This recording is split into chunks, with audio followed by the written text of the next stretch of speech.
Tariq s'est rendu à Paris le matin du 31 janvier pour répondre aux interrogations de la police. Et depuis, je ne l'ai plus entendu ni vu. Rien du tout. Nous n'avons pas eu le droit de lui rendre visite. Nous n'avons pas eu la permission encore. Ça n'en a pas été donné. Ni un téléphone, ni une visite. Rien. Il est venu de son plein gré. Il avait pleinement confiance en la justice et malheureusement, la justice lui donne tort. Jusqu'à présent, il a montré une coopération exemplaire. Il n'a jamais cherché à échapper à la justice. Il a justement attendu que la justice le convoque pour venir et pour pouvoir donner sa version des faits. Donc il n'y a aucune raison pour qu'on puisse imaginer un seul instant qu'il veuille s'enfuir. Je pensais qu'on était un pays où la présomption d'innocence était la règle et que jusqu'à présent, il devrait en bénéficier. Et je ne comprends pas pourquoi on le garde. Et je ne suis pas sûre à l'heure actuelle qu'il bénéficie d'un traitement juste et digne. Je crois que Tariq a été désigné comme coupable depuis le début. C'est vraiment le sentiment que j'ai. Il suffit de lire la presse, il suffit d'allumer la télé et on pense qu'il est coupable. Et donc voilà, je crois qu'il est victime malheureusement de ce lynchage médiatique et de cette pression politique qu'on exerce sur lui. Et puis en même temps, il y a tellement de mensonges qu'à un moment donné, ça devient plus gérable, ça devient plus supportable. Et voilà, je suis sans cesse entre l'envie d'être au courant de ce qui se dit dans la presse écrite ou la télé, et puis en même temps de plus rien écouter, de m'enfermer dans ma bulle et de me dire que la justice se fera et qu'il en sortira blanchi. Pour moi, tout ce que j'ai lu, ce sont des accusations mensongères. Ce sont des faits complètement erronés.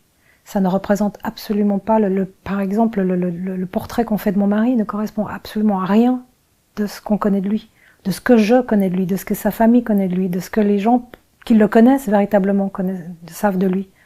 Tariq est un homme fondamentalement droit, dévoué, honnête, juste, qui se préoccupe des autres.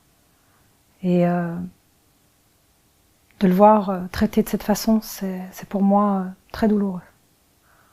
Aujourd'hui, je suis allée rendre visite à l'avocat et j'ai appris des nouvelles très alarmantes concernant sa santé physique. L'avocat nous a dit qu'il n'était pas bien. Donc voilà, évidemment, je suis très inquiète. Il faut savoir que ça fait maintenant quelques années que Tariq souffre d'une maladie chronique sévère et qu'il bénéficie d'un traitement très spécifique. L'avocat nous a dit que dans le milieu carcéral, le traitement dont il devrait bénéficier n'est pas disponible. Et ça m'inquiète énormément. Et je pense que sur le plan spirituel, oui, Tariq doit être très fort. Je l'espère en tout cas. Maintenant, je sais que quand on est mal physiquement, quand on souffre d'une maladie et qu'on ne peut pas bénéficier du traitement adéquat, à partir d'un certain moment donné, ça atteint aussi le mental. Donc moi, ce que j'espère, c'est qu'il reste fort. Et aujourd'hui, je me sens contrainte d'en parler parce que je suis très alarmée sur son état, sur ce que m'a dit l'avocat. J'ai beaucoup de chance d'avoir en fait mes enfants qui sont venus me rejoindre ici. J'ai eu un fils, j'ai eu une fille qui sont venus me rejoindre. Les autres, c'est très difficile d'ailleurs pour eux de ne pas être là. Sur les 4, il y en a 2 qui ont pu venir. J'ai énormément de chance d'avoir quand même ma fille qui m'accompagne, qui me soutient. Parfois elle craque, parfois je craque. Heureusement, jusqu'à présent, on n'a pas craqué en même temps. Mais voilà, je sais que sans elle, je ne tiendrai pas. Je pense qu'il espère que nous soyons forts, qu'on tient le coup face à cette injustice, face à tout ce qui se dit dans les médias, parce qu'on essaye vraiment de salir son image, on essaye de nous casser, de détruire notre famille. C'est vraiment le sentiment qu'on a. On essaye de détruire vraiment, pas une seule personne, mais toute la famille. Je sais que Tariq a toujours essayé de me protéger. On a toujours essayé de protéger notre vie de famille. On n'a jamais voulu s'exposer. C'est un exercice qui est très difficile pour moi. Je ne suis pas sûre qu'il l'approuverait. même si aujourd'hui on n'est plus dans la normalité, on est dans des circonstances extraordinaires. Et je crois que fondamentalement, comme dans toute chose que je fais d'ailleurs, même s'il n'est pas forcément d'accord, je sais que il respectera mon choix et il pensera que c'est le meilleur. Bon, je crois fondamentalement en son innocence.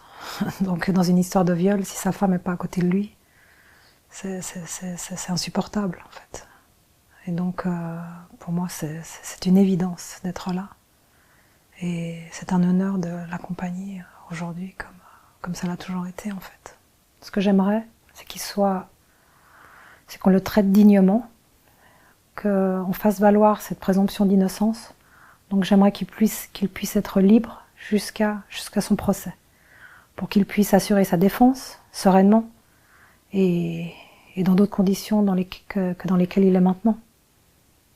Si vous voulez être mis au courant des derniers événements, suivez la campagne officielle Free Tariq Ramadan Campaign, qui vous donnera toutes les mises à jour et toutes les informations vérifiées sur cette affaire.